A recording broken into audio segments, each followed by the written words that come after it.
What's in store for your business this week at Staples? Doing business like a CEO while saving like a CFO. Staples has all the supplies you need to run your business like a boss at prices that'll make your bookkeeper smile. Now that is an achievement. Everything from pens to brand spanking new calendars. And right now, 2019 DeskPad calendars are just $4.99. So get your business ready for a big year at Staples, where there's a whole lot in store. Valid on SKU 279-6207. Ends 1/12/19.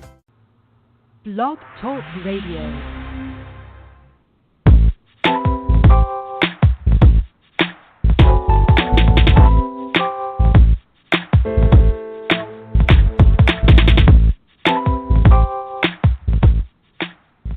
Welcome. You're listening to Perfectly Healthy and Tone Radio with your host, Darren Fatman McDuffie. And now, prepare to get fat. What's cracking? Welcome, peeps, to Perfectly Healthy and Tone Radio. I'm your host, Darren Fatman McDuffie. And tonight we have a great episode. I'm going to already call this one a classic. We will be interviewing Dr. Maya Shetreat-Klein on her book, The Dirt Cure. It was an interview we were supposed to schedule back for maybe a couple months ago and couldn't get the schedules correct, and now we got those correct, and she'll be coming on here in a few. But before I get her on, just wanted to remind you of a show I did the first Wednesday in June. We had to take a break for Memorial Day, so I didn't do a show that Monday. But Wednesday's show was with Dr. Stephen Masley talking about smart fat. So if you don't know much about your fats, you're not up on your fats, I would thoroughly encourage you to go back and listen to that show. Dr.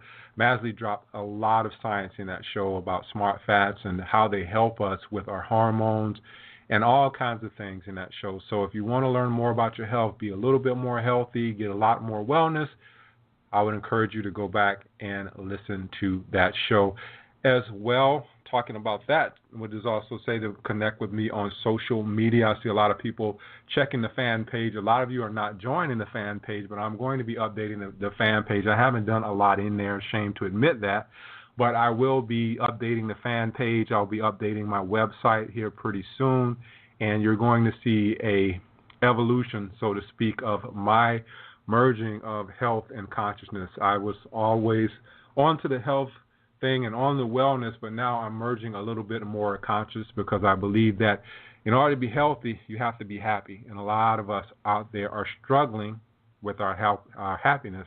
So I'm going to be merging that genre, so to speak, and you'll see a lot more of that emergence with the changing of the website and a lot of other things that I'll be doing in the future. So tonight, we have The Dirt Cure with Dr. Maya Shetreat-Klein, and so excited to have her on. Came across her book on Amazon and then started hunting, as I always do, to try to reach out to guests, and she agreed to come on. So let me just read her bio. Maya Shetreat-Klein, MD, is a pediatric neurologist, herbalist, urban farmer, naturalist, and author of The Dirt Cure, which we will be speaking on tonight, which has been translated into 10 languages. She offers an integrative approach to neurological, behavioral, and cognitive problems, as well as chronic pediatric issues. Excuse me. Dr. Maya's philosophy is that the health of our inner terrain, our bodies, is a reflection of the health of our outer terrain, the natural world around us. Gut, immune, and nervous system and the many microbes therein are a direct reflection of the food we eat and where that food comes from the soil that's grown in, to the water it swims in, to the synthetic chemicals that it's bathed in. Fresh food, microbes, and elements of nature, soil, sunshine, water, and fresh air make children resilient and prevent or reverse their illness. Dr. Maya Shetreat-Klein, welcome to Perfectly Healthy and Tone Radio.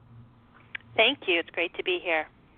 Great to have you. I was talking to you before we got on, and I know that we are our schedules crossed, so it's great to have you. I had the book for a while, so I got a chance to really thoroughly go through it and have a lot of questions for you tonight, which I'm sure you'll be able to answer. But to get the interview started, I wanted to just, on the jacket of your book, the front cover of the book, you talked about your son's illness and how it kind of started you on your journey. So I wanted you to share that with the audience. Well, you know, I actually, I think I was always interested in integrative medicine, and I even got inspired to go to medical school by listening to Bill Moyer's special Healing and the Mind, which was out a long time ago, and he interviewed a lot of great sort of integrative pioneers at that time. But you go to medical school and you kind of forget about all of those things because it's just a lot of information and a lot of work. And so I had my kids during my training in one in medical school, one in residency, and one during my neurology fellowship. And my son was, my third child. He, at about a year old, he started to have breathing issues and looked kind of like it was, turning into asthma, and he was doing a lot of wheezing and rapid breathing and really having a lot of struggle. And at the same time started to have kind of a developmental plateau. So he'd spoken kind of early, around 8 months, and was, gaining words. And then suddenly when he started to get sick, he really stopped gaining new words. He kept the words he had, but he didn't get any new ones. And he started to fall a lot, so he wasn't really able to keep his balance as well. It was obviously pretty terrifying. I think it would be for any parent, but as a pediatric neurologist, it was very scary. And what was particularly really, I'd say, disturbing and odd about the whole situation was that, I was taking him to doctors, my colleagues, and saying, this is what's going on, and no one really seemed to think very much of it. The pediatrician said, well, looks like he has asthma, and gave him antibiotics, gave him inhalers, gave him steroids, and he was on that for 10 months almost continuously. My neurology colleague said, no, I think he's okay. Let's watch and wait.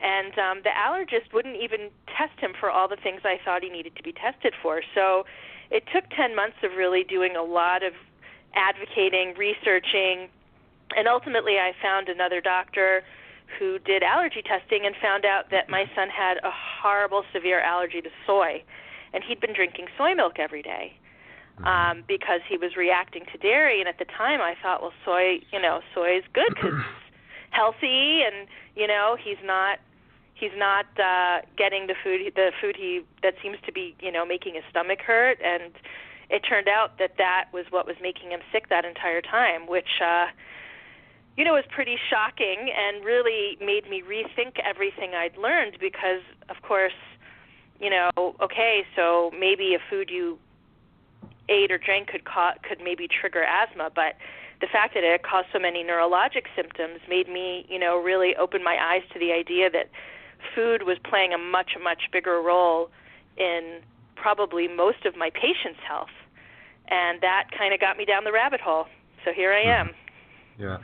One of the questions that is always intriguing to me is, and I've talked to many physicians, I was in the pharmaceutical industry as well for a while, and even talking and interviewing people now, it seems as though something has to happen for them to kind of take another route, and it seems like that thing happened with you and your son.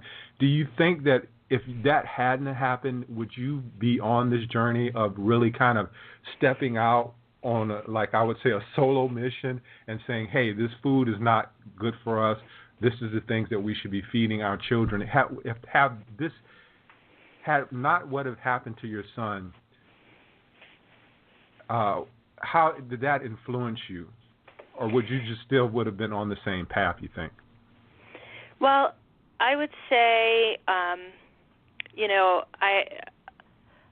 think I probably would have come back to, the things that I was interested in when I first started. But, I have a belief that children really act as our spiritual teachers.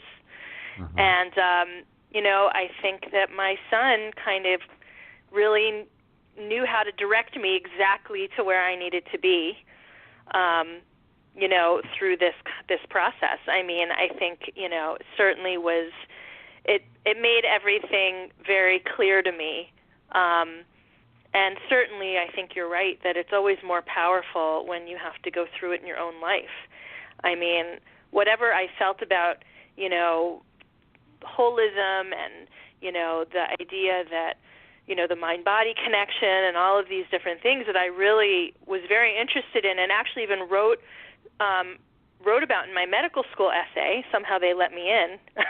But I really was interested in it. But I think, who knows? Because it's definitely easy to get kind of sucked into this way of thinking that, in medicine, actually, even though I think, in general, physicians are a group of really, really intelligent people, I would say thinking differently is not encouraged, to put it mildly. So if you're someone who thinks differently than other people, you will suffer a lot as a physician. And I think, the way that, the way that we step out, of the status quo is one we're called to, So it could be a personal issue with yourself, with your family. But, I think those are always learning situations for each of us. Yeah. In your book, you talked about being an expert on your own child. And I know for a lot of parents, when a lot of parents take their kids into the doctors, is if the doctor is the expert and they're afraid to volunteer information.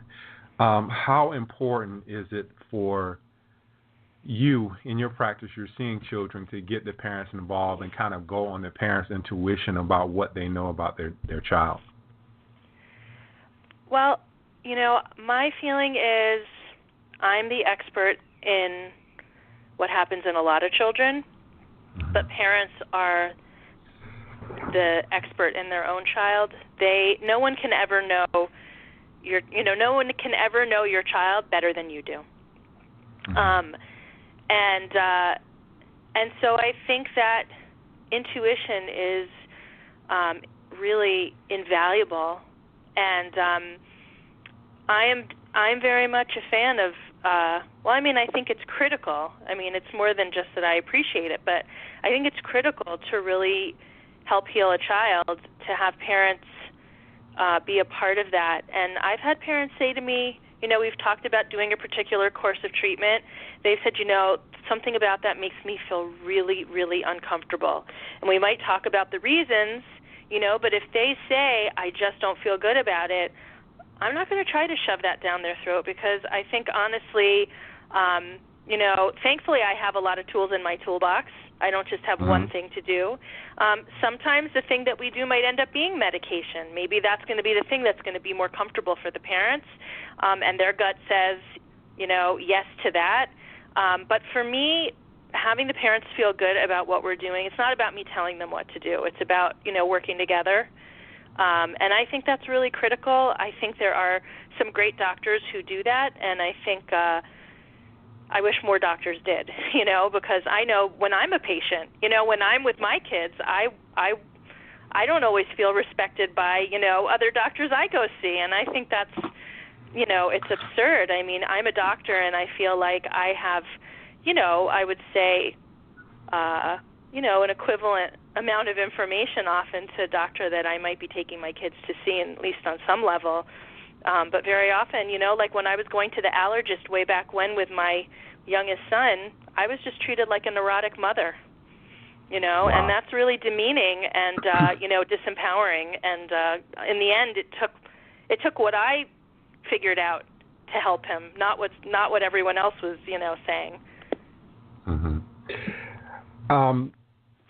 A lot of what I hear when I'm interviewing people, a lot of what I read is that most of the time, and I experienced this with my mother. My mother passed in 2005, and I remember the doctor, when I talked to the doctor in the hallway, and he told me, he said, Darren, there's no more that we can do for your mom. And a lot of times what will happen is when you see you're dealing with the wellness the wellness sphere, is that you'll have people that come in, and I'm sure you experience this with kids who have gone every route. Parents have taken their kids to every doctor, every specialist, and the specialist says that there's no more that we can do. How important is it for you when you see these parents and they have their kids and their kid, it's the last resort, that you give them some type of hope and some type of encouragement that there is an ending or a light at the end of the tunnel? Well, I think that, I'm certainly blessed to be able to work with children who, tend to be, I think, certainly more resilient in general, but I just don't believe really that most health issues are set in stone. And that's been my experience as well, is that, we've sort of made these assumptions like once you have this disease, you'll always have this disease, you'll never be able to X, Y, Z. That's because I've seen, a lot of, you would almost say miraculous kind of turnarounds. I just know that there's always the possibility of improvement. So I'm not going to ever promise parents, oh, for sure this, we can totally reverse this, because we don't know, and I don't think it's fair to guarantee a very specific outcome.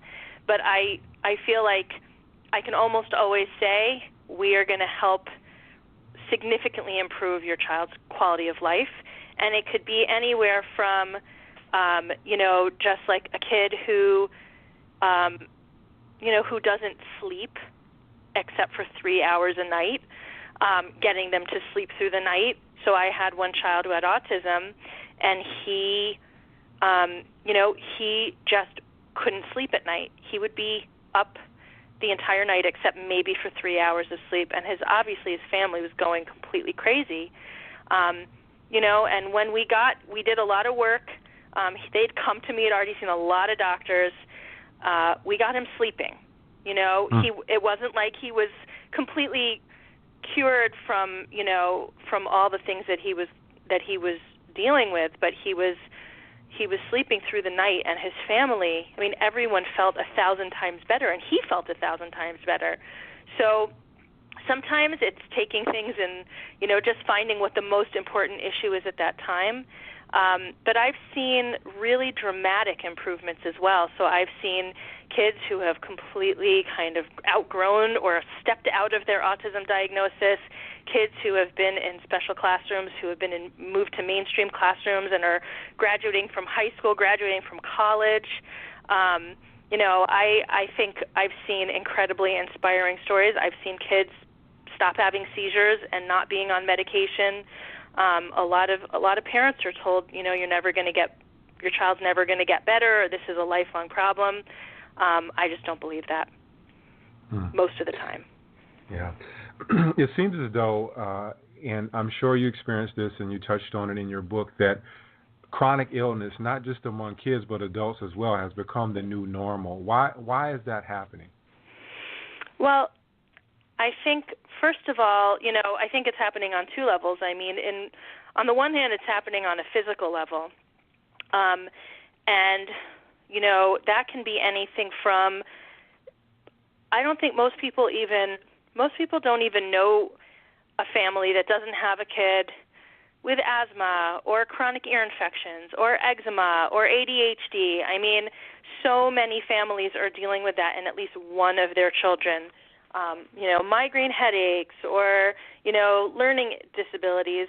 There's sort of this issue now among families where, we see this and it becomes so common that we just start to think this is the way it is.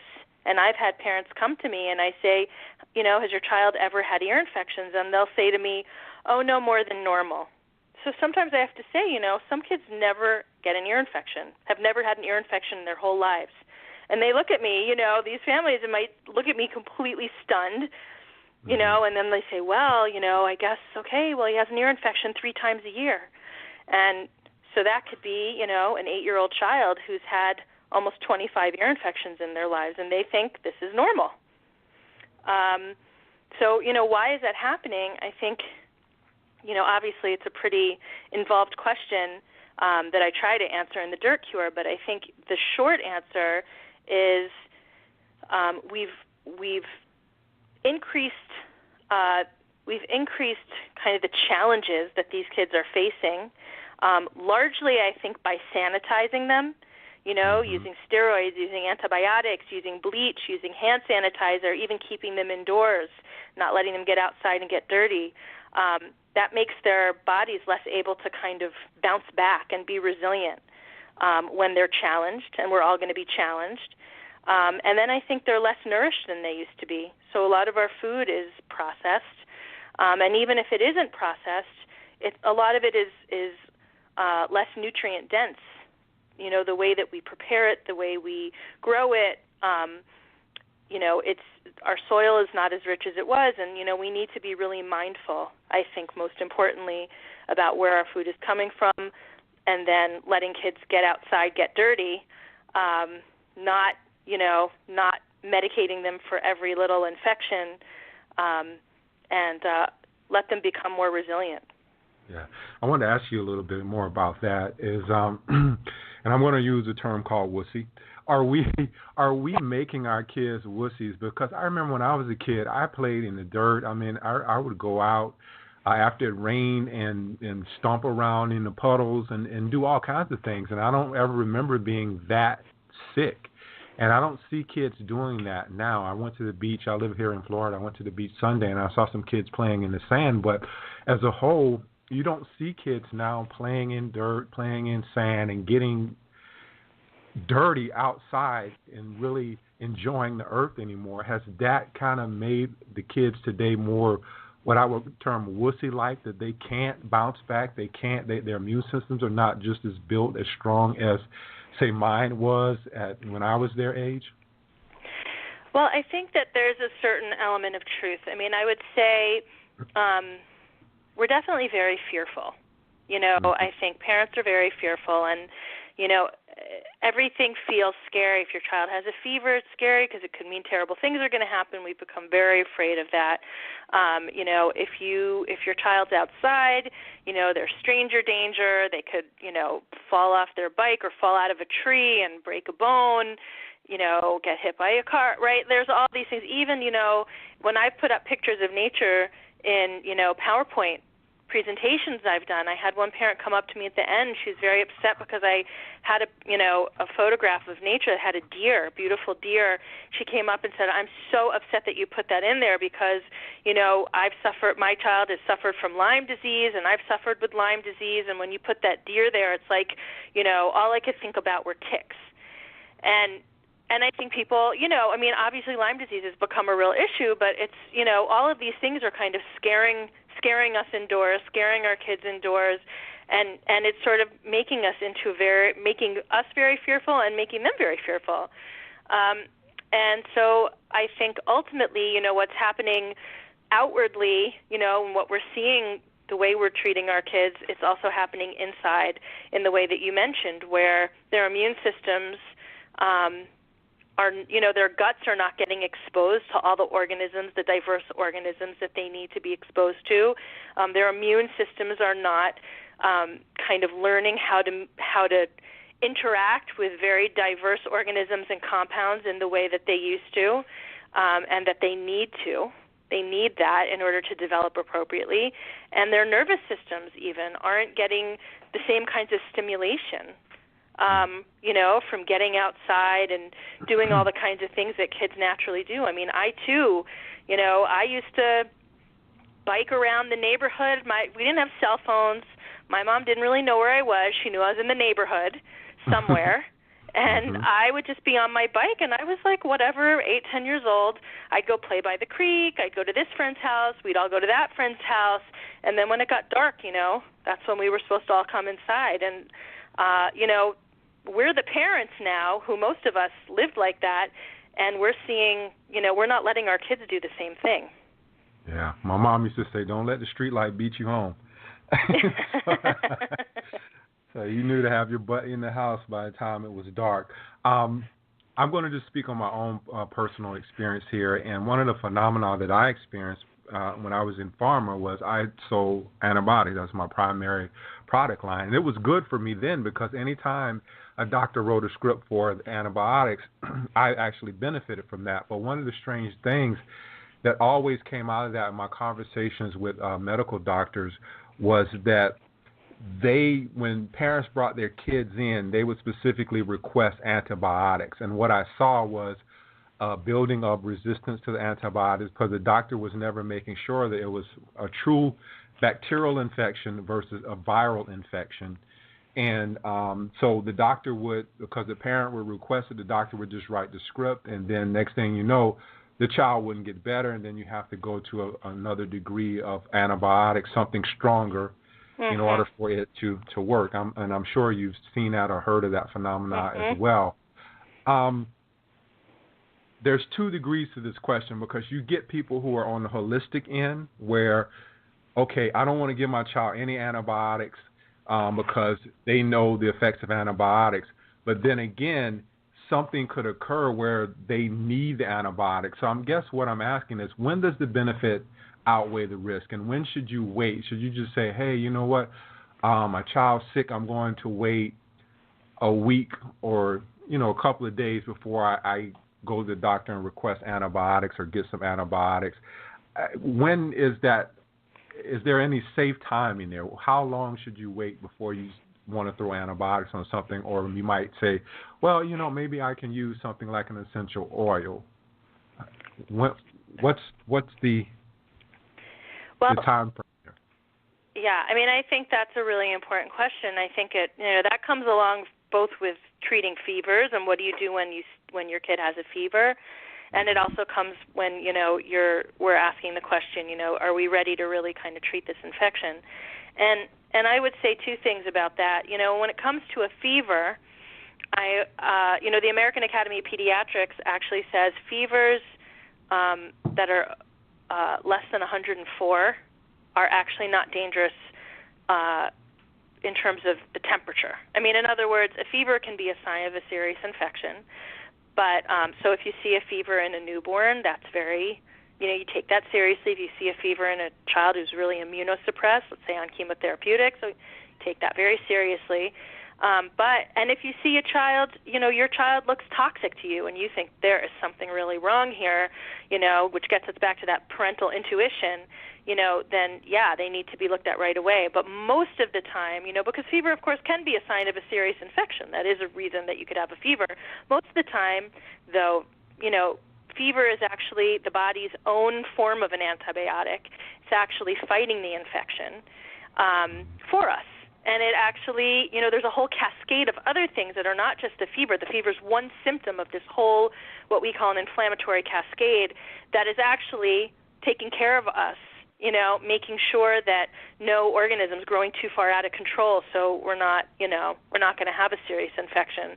So I'm really very interested in, letting fevers play out, unless you're in one of those situations that we mentioned. And of course, if there's a terrible ear infection or something like that going on, then we come to the question of, okay, you're sick, your child actually has something that could be treated with antibiotics. Should you treat it with antibiotics? And, of course, that's something that we have to evaluate on a case-by-case basis. But what I will say is I don't just say, okay, do nothing. You brought up essential oils, which, there's some very good data actually, particularly on from surgical journals, because essential oils have been studied now in several published studies on resistant bacterial wound infections, and have actually been shown to be very effective in many of those cases, including in MRSA, like in very resistant infections that are very difficult to treat with antibiotics. So, there are things like that if we're talking about a topical or wound infection. But, I'm a big believer in supporting the immune system. And while some people feel like that sounds like, been told, supporting the immune system, it sounds so woo-woo, but actually it's really not. There's very good science behind, let's say, something like medicinal mushrooms. And when I say good science, I'm talking about, using turkey tail mushroom, for instance, as a treatment for breast cancer. There are some very interesting studies, some of which have been published and some that are going on right now, looking at looking at the ways that mushrooms can, like reishi mushroom, maitake, shiitake, turkey tail, and on, can treat a lot of different viral infections. Reishi's been looked at for hepatitis C virus, HIV, herpes simplex, like very, very challenging viruses to treat, and again, for cancer, for bacterial infections. So I always like to look at things like echinacea. I look at elderberry syrup. I look to the medicinal mushrooms. I'm using all those different things together to really support the immune system so that we're not just leaving it to like what might happen, but really to kind of do what I can using things that are not going to kind of decimate the microbiome. Because what we know now is that with antibiotics, it's sort of a great short-term solution in certain cases, but the long-term effects actually weaken the immune system, because the immune system really wants very biodiverse organisms in the gut, and what giving antibiotics does actually decimates that. So in the long term, they're actually very unhealthy for the immune system. Yeah, I asked that question. I'm part of a forum, and there was a parent in there saying that their child was diagnosed with pneumonia, and I had seen pneumonia play itself out when I was in pharma, and I was like, dude, you want to use some antibiotics. Don't think you're going to do something holistic when you have pneumonia. I mean, I was like, no, the benefit definitely outweighs the risk in this aspect. It's just sometimes I think parents get tunnel vision. They start looking at everything, and like you were saying, there's so much fear out there. They start looking at these different things, and they're afraid to use antibiotics, but there's certain cases when antibiotics are warranted. And I just told them, I said, this might be a case where antibiotics are warranted. Yeah, absolutely. There's definitely I'd always tell people, and I've been, I think on both ends of that, right? On the one hand, I have parents who, are more interested, will say, oh, well, don't I really want to do antibiotics, and maybe they don't need to, right, for certain kinds of like viral conditions, for instance, where antibiotics wouldn't even help. And then I've had, parents who have said, I don't want to give some kind of medication where, very clearly it seems to me that, medication is really in order and really important. So, that's part of how the whole discussion has to happen. But agreed that there are definitely situations where, we just want to always remain open to what needs to happen and not get too caught up in one way of thinking. Yeah, I definitely agree with you there. You mentioned letting some of these things play out in our children. And in the book, you talked about how the body learns. And I came across this concept a while back of how the body actually learns through something totally different. But that whole thing of letting these things play out, is that how the body actually learns? Because when we have things and our immune system goes through it, and our immune system has in the gym when we work out, we have muscle memory. Is this whole how the body learns is about a correlation of what we would say muscle memory is, where you let these things play out, your immune system sees them, it becomes familiar with them, and then it becomes stronger, or through that familiarity, it actually can help the body better when something else comes the body's way. Absolutely. I think, it's sort of, I think that I compare it in the book to playing the violin. If you want your child to learn how to play the violin, you have to let them practice the violin, or perhaps make them practice, if it's my son. But, if you're going to slap their hand away, every time they go to play the violin, or you're going to have someone else come in and practice the violin for them and not let them do it, then, they're not going to be able to play at the recital. You know what I mean? They're not going to develop that skill. And so you need to let, that's why it's really important to let the body and the immune system have some experiences actually of kind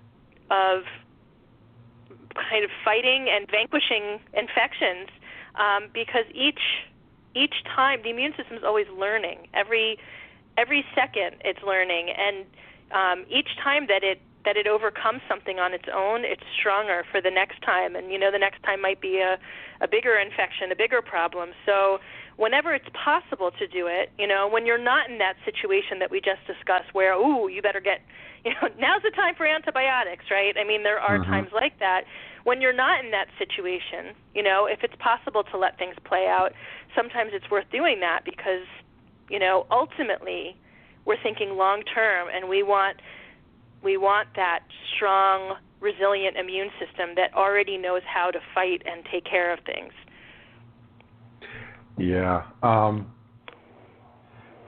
Getting into prescriptions and there was a time when I used to be totally against prescriptions and all holistic, and now I'm more of the mindset of whatever you think is going to work is going to work. To me, it's all about our beliefs. But how many prescriptions are too many prescriptions? Because you mentioned in your book, I think it was a female patient that you had. Her name was Phoebe, if I recall, and she had some interactions. And I guess the second part of that question is, how often do you see drug interactions? Because when you start mixing drugs, and this was one of the things that I would always kind of test my doctors on when I spoke to them, was that, drug interactions, when you have to pay attention to what a patient is on when you're using an antibiotic or using something else.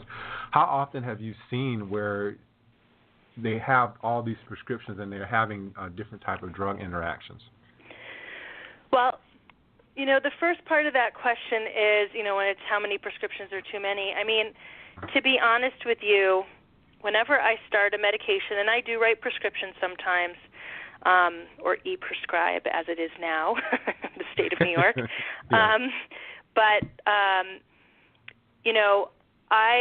Whenever I start something, I know this probably does not make me a fan of pharmaceutical companies, but whenever I start something, I'm always thinking about how are we going to stop this.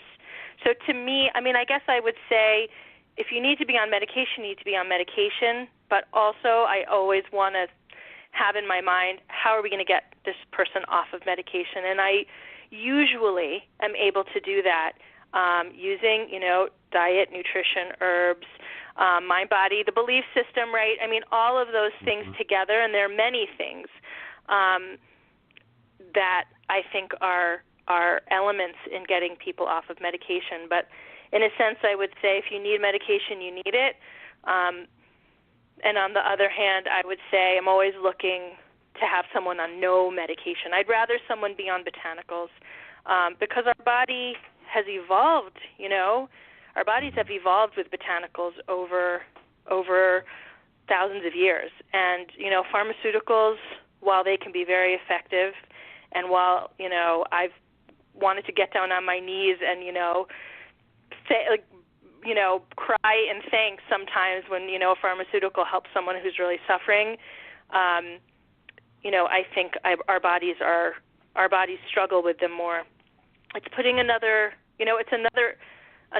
component that the body needs to detoxify. So I would say in terms of interactions, I would start by talking about side effects to start with. So let's say, I use a lot of, let's say, anti-epileptics. There's a lot of kids can have real cognitive deficits, right? And we're treating children who have developing brains. Obviously, having seizures, intractable seizures, or frequent seizures can be very disruptive to the developing brain. At the same time, sometimes I've had kids who have been seizure-free for a long time, and they're told they need to stay on the medication for another year just to be safe. Meanwhile, if we can wean them off the medication and they're not having seizures, then they can become so much more cognitively sharp and, suddenly start reading or suddenly start functioning well in school. Whereas otherwise, what I've seen is the child who's on the anti-epileptic medication, they're struggling in school.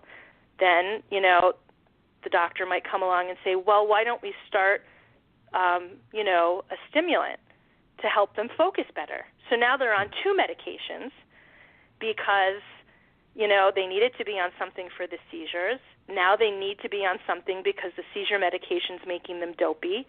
Then, maybe they're not going to fall asleep at night now, so they might have to be on something else that's going to help them sleep.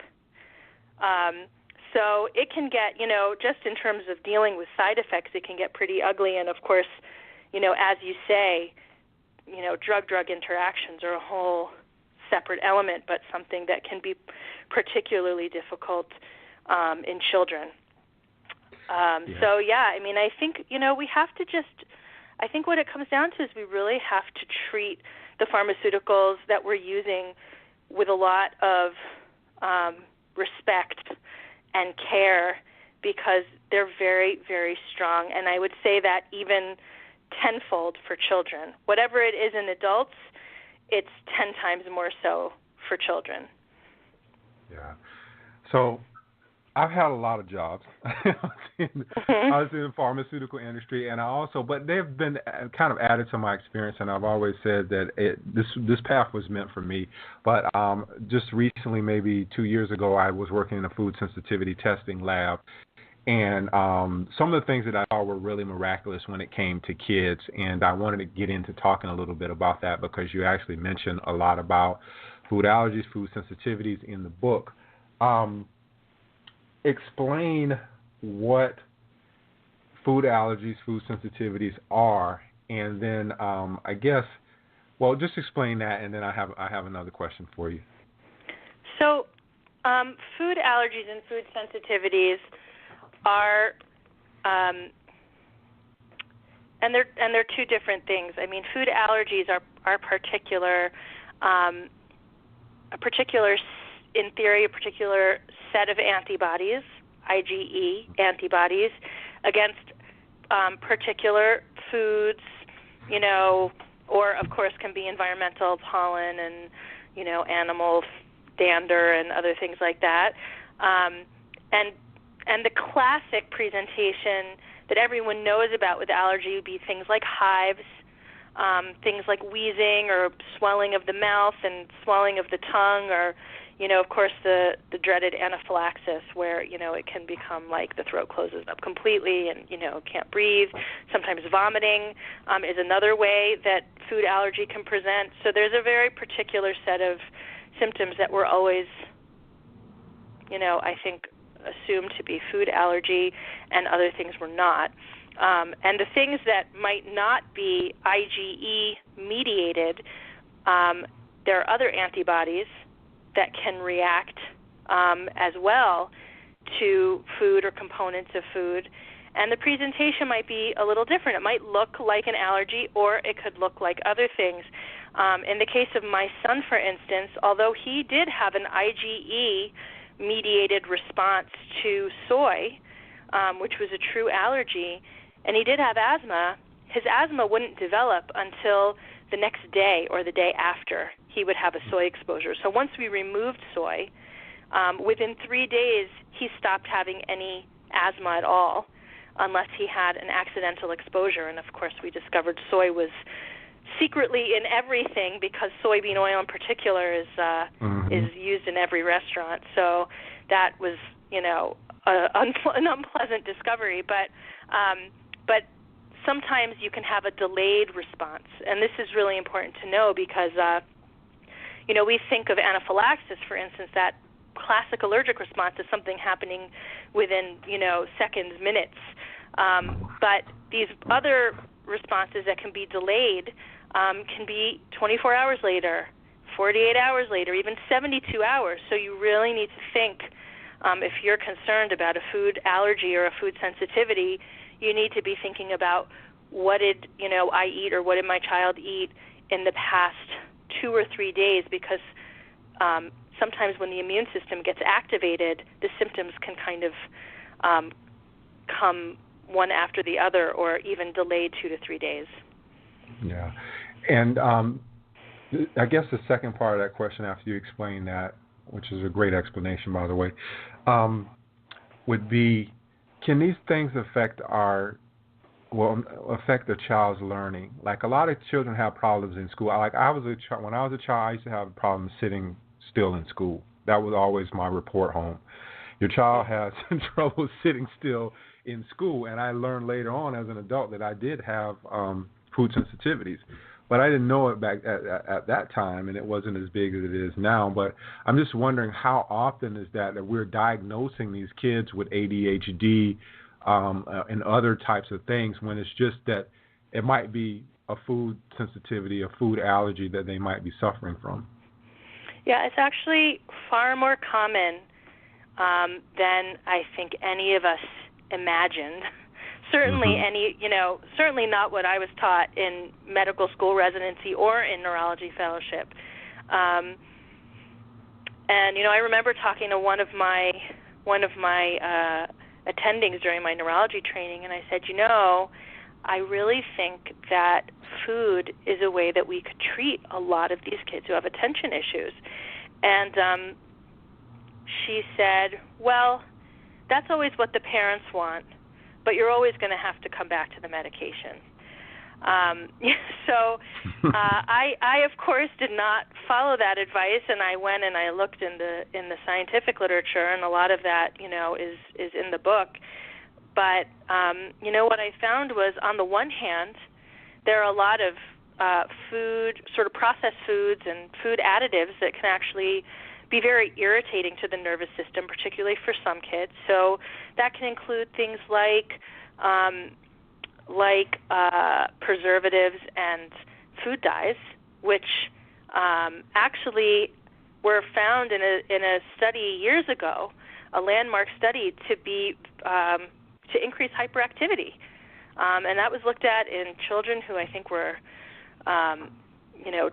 2 or 3 years old, and then in children who were 7 and 8 years old, and children who were exposed to, who were ingesting the food dyes and preservatives in this double-blind placebo-controlled trial actually were the ones who were more likely to be hyperactive, even if they didn't have ADHD. So we know that there are food additives that can contribute.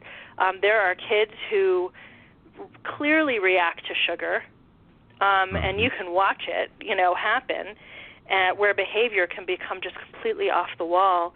And, that probably is mediated through insulin, which is a pro-inflammatory hormone, and that impacts the brain, and probably causes a real, inflammatory response in the brain called microglial activation.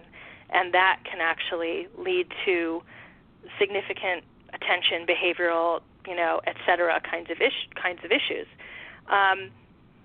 So there are certainly the things that can be irritating. And then, of course, these food allergies sometimes can also be a problem. So by the same route, meaning food goes in to the gut, and it might be, let's say milk, it might be gluten, it could be soy, right? Any of these things could be nuts. But if there's a huge immune system in the gut, and it's always sampling everything going through the gut.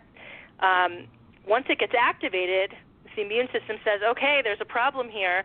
It sends out messages to the entire body through something called cytokines, and all the immune cells in the body become activated, actually, throughout the body. And that can cause, an asthma kind of response. It can cause skin, inflammation. You could see hives or rashes or eczema. But of course, as you're talking about, it also can activate in the brain, and that can look like a lot of things. It can certainly look like hyperactivity or restless or ants in the pants. It can present as headaches, migraines. It can present as explosive behavior. It can present as seizures in kids who have a propensity to seizures. So, food is really driving a lot. We're putting it into our body all the time. It can really drive a lot of immune response and gut response, and of course then brain response. Yeah, I got a lot of beatings for having ants in the pants, by the way, from my mom. But I think it was just because I was a big consumer of sugar and different things. I didn't want to keep you more than an hour. I'm going to I wanted get some questions in that I think that, most people out there would want to hear. One of the things you spent some time on in the book is milk and eggs. And I had so much experience with this when I was working with the lab as a territory rep that I would always have parents call in to me and say, well, I don't know if I should get my child tested. I said, well, what, I would ask them what kind of symptoms their child is having. Most of the time it would be behavioral, like what we just talked about. Stomach aches were one of the frequent complaints from a lot of the parents of the children. And I said, well, you probably want to go ahead and get this test done. And what I would find is that most kids, if not all of them, would always come up sensitive to milk and eggs. And I had the darndest time trying to convince them that milk and eggs were the culprit. But once they took it out, and I had a doctor that tested her daughter, and I can remember this very vividly, that she wrote me a letter and she said, I'm so glad that you convinced me to test my daughter. She said, I pulled the eggs out of her diet and there are no more stomach aches. And she said that to me was all, it was worth it. The amount of money I paid for the test was worth that. So talk a little bit about the eggs and the dairy, because those are the things that I think that parents have a hard time understanding that are kind of producing much of the problems. Because I remember with even chronic ear infections, I pulled the paper off PubMed about dairy and eggs being the culprit in that. And if you can pull that out, not all the time, but some of the time, I remember that if they pull that out of that, those chronic ear infections and different things can actually go away. And then because of time, I know I'm loading you up with some questions here. I wanted to ask you specifically about casein and the whey component of milk, because I saw a lot of that when I did testing or participating in testing with the parents, where kids would come up sensitive to, mainly it was always casein. It was maybe never the whey, but it was always casein. And then I know that there's this big controversy over casein with autism. So I know it's a loaded question, but but just to save time, can you take the two parts of that question? Sure, yeah. So the first part was about dairy and eggs, and I think that is really, we're really talking here about, when good foods are bad, right? Like you have a food that you've always been told or taught was healthy and good for you, and then you hear, no, this really healthy food is actually making your child sick. And we could talk a lot about why that's happening, in terms of particularly like with dairy, because dairy is actually, and I talk about this in a lot of depth. I'm very nerdy about it. But, what we do to milk, the many things we do to milk, dairy's become actually kind of a processed food, even though it looks just like regular milk to us. But certainly, I would say I see a lot more dairy than I do eggs being an issue. But definitely, it can be such a significant agent of change for a child who's reactive. So I'll give you an example. I have a little boy in my practice who's having really significant behavior problems and learning problems.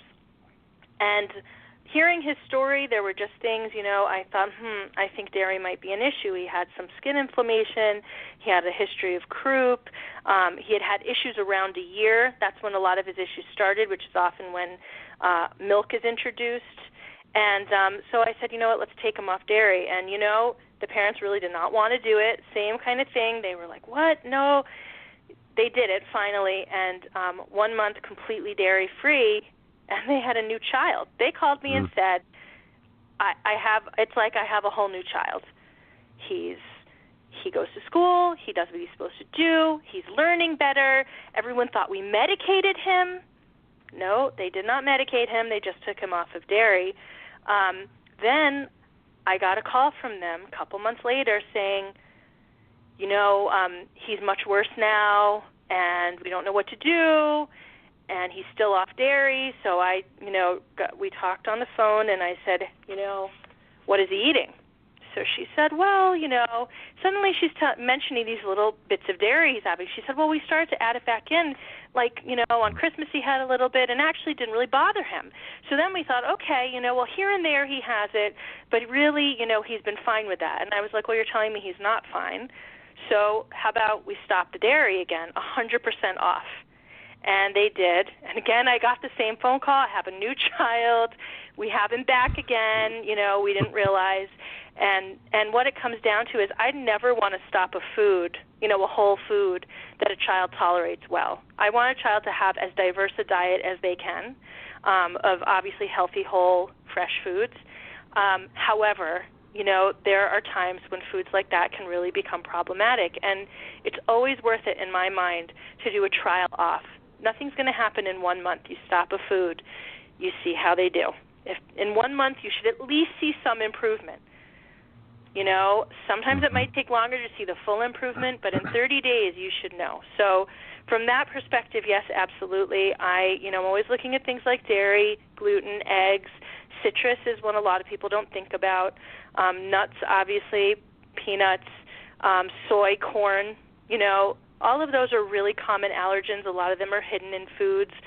So usually I don't stop all of them at the same time. Usually we might choose one or two at the most that we think are really a problem potentially. As far as your second question, you're going to have to remind me now. You know what? I forgot. I was just sitting here thinking, I'm like, I actually forgot about it myself. So I don't even remember what I know what you're saying. You were talking about casein versus whey. Yeah, casein versus. And yeah. So, I have seen both. I've seen kids react to casein. I've also seen whey be an issue for some kids. And if they have real problems with casein, sometimes, or with whey for that matter, I always stop dairy for that period of time. And when I say dairy, I mean, cow's milk, goat's milk, all the different kinds of milk, any animal milk. But sometimes there are ways eventually to kind of, after you've taken it out, after you've done some work in terms of the microbiome in the gut, kind of letting the immune system settle down, sometimes you can ferment the foods.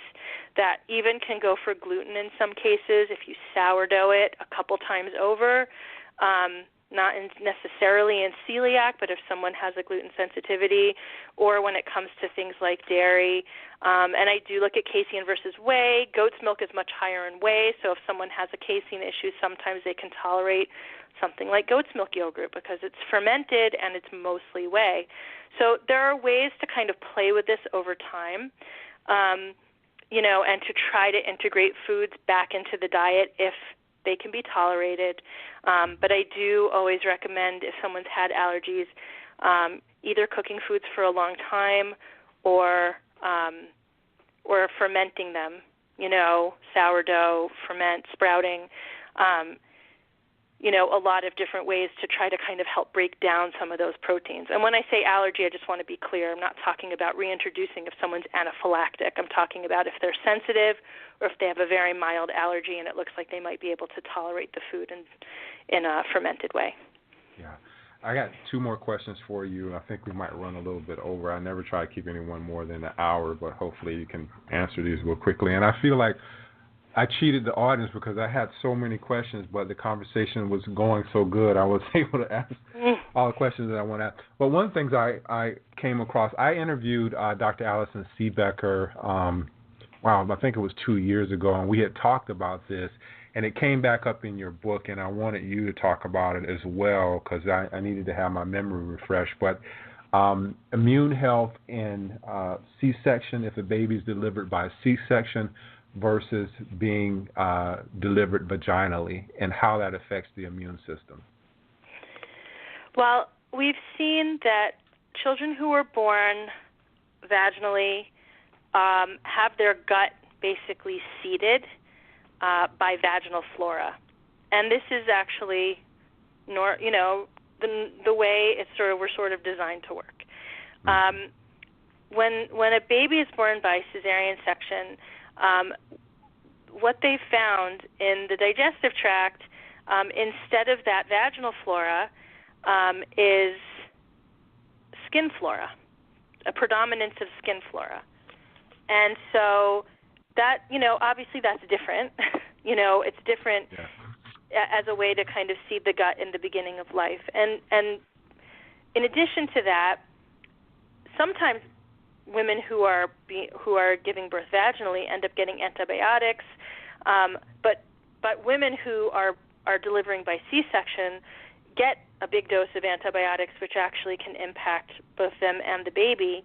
And then women who are delivered by C-section, who have just had a major surgery, are going to be in pain, and they might really struggle a lot more with breastfeeding for many reasons. Well, that also can impact how the gut flora develops. So there are ways that the gut flora differs in a baby that's born vaginally versus born by C-section, and there is a increased risk of various kinds of chronic illnesses and autoimmune conditions that are associated with being born by C-section. Now, certainly it doesn't mean that if you're born by your child's born by C-section, they're definitely going to have chronic illnesses or autoimmune conditions, and certainly it doesn't mean if your baby's born vaginally. For instance, my son was born vaginally. I did not get antibiotics, and yet he did have allergies. So there's certainly no guarantee that one is going to cause anything or save you from anything, but there are just ways to kind of stack the deck in your favor, if possible, especially with the increased rate of C-sections, when maybe it doesn't always have to be a C-section. Yeah. Wow, there's so much stuff I can talk to you. It's like we're going to have a dirt cure part 2, but because I really love kids. I don't have kids of my own, but I have nieces and nephews, and I've always enjoyed kids. But you, on one of your YouTube videos, I did various research, and I went on one of your YouTube videos, and I saw one of your lectures, and you started your lectures off with a quote, and I wanted to read it to you. When we try to pick out anything by itself, we find it hitched to everything in the universe, and that was John Muir, I believe is the name. Yeah, there. John Muir. Uh-huh. Yeah, John Muir. Explain that quote, and what does it actually mean to you?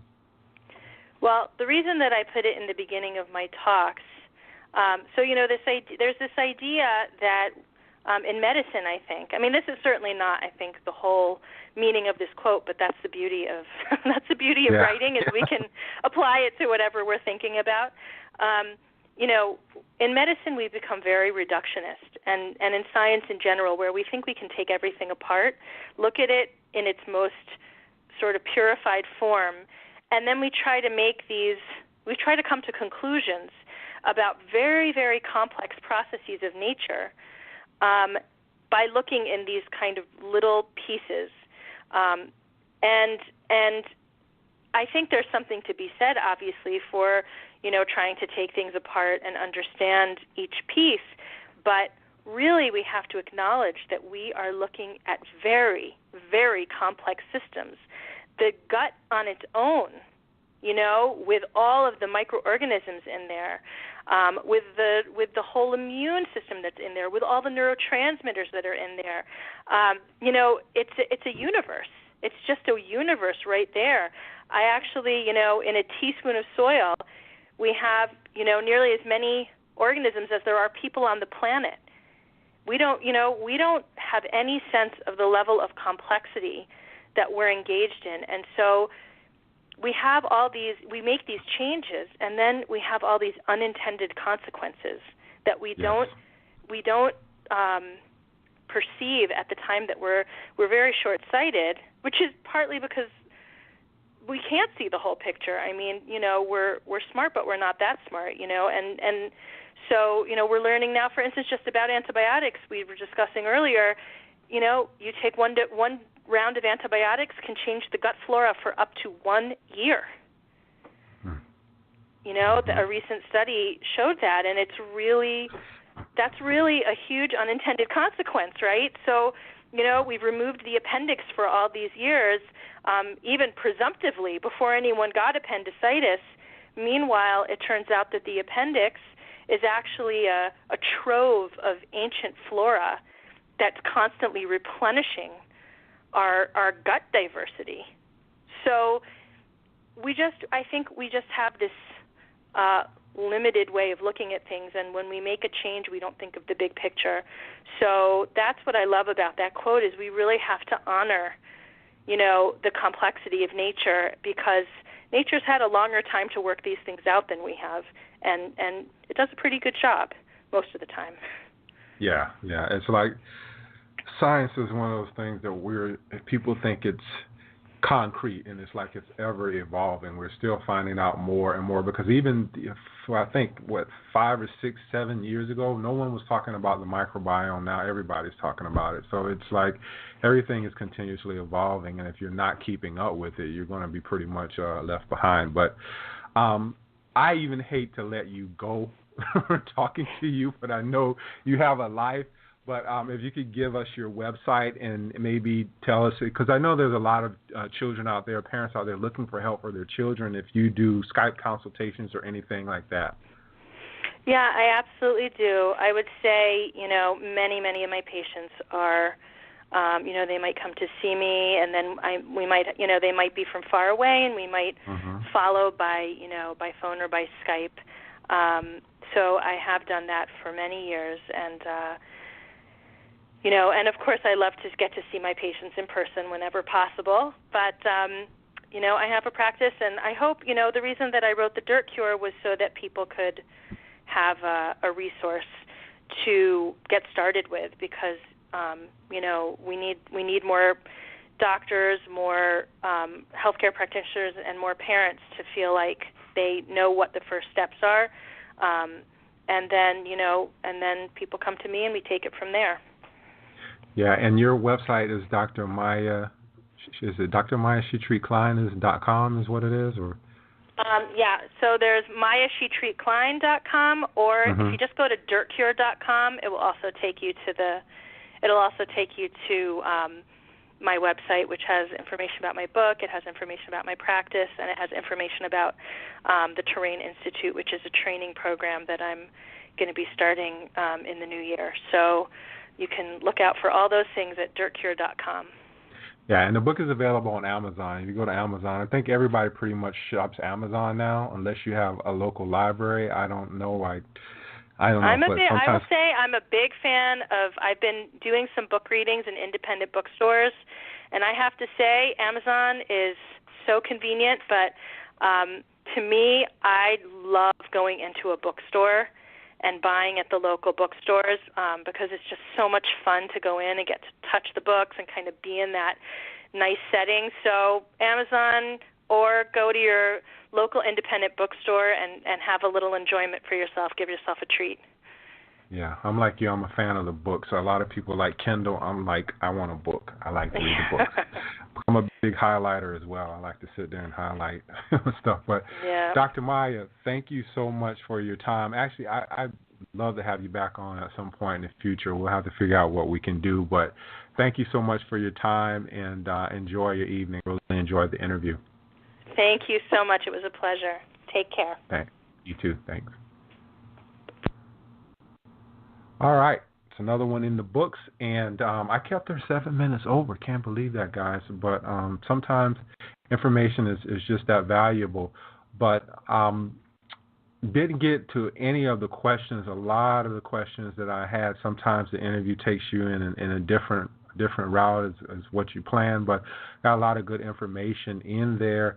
If you want to know more information, and I would have said go and read the book. The book is a really good book. You'll learn a lot, especially if you have children. If you want to cut down, reduce your doctor visits, this is something that you would absolutely have a good investment, be a good investment for your money to go out and get The Dirt Cure. I think it's 200 and something odd pages, but it's real good reading. And you can, sometimes I don't go chapter by chapter, start with chapter 1. I'll start in the middle of the book and maybe work my way out, or start in a chapter where I feel like interests me, and then maybe go to some other chapters. A lot of times we get so hung up in an order, but if you're like me, you don't always follow the order. So just read the book the way you want to read it, back to front, start in the middle, however you want to read it. But again, really enjoyed this interview with Dr. Maya Shetreat-Klein. As I said, I have a lot of nieces and nephews and kids just in general that are around me, and I always feel like our kids need help now. Our kids are out there, they're experiencing a lot of things, and if you can help them with their health, it's all the more better for them. So this Wednesday we'll have another show. Actually, someone here from locally from the Florida area where I am. I actually met her in person. Her name is Tasha Lee, and we'll be talking about how she ended up getting her diabetes under control. She's a type 1 diabetic with fruit, which is something that's I don't know much about. I'm looking forward to interviewing her to learn more about it. So we'll have Tasha Lee with the whole talking about diabetes and fruit and how she managed to get her diabetes under control with just eating fruit. So it'll be a great show, and that's coming up Wednesday. So same fat time, same fat channel. Look forward to talking to you Wednesday. Peace and love, y'all. Good night.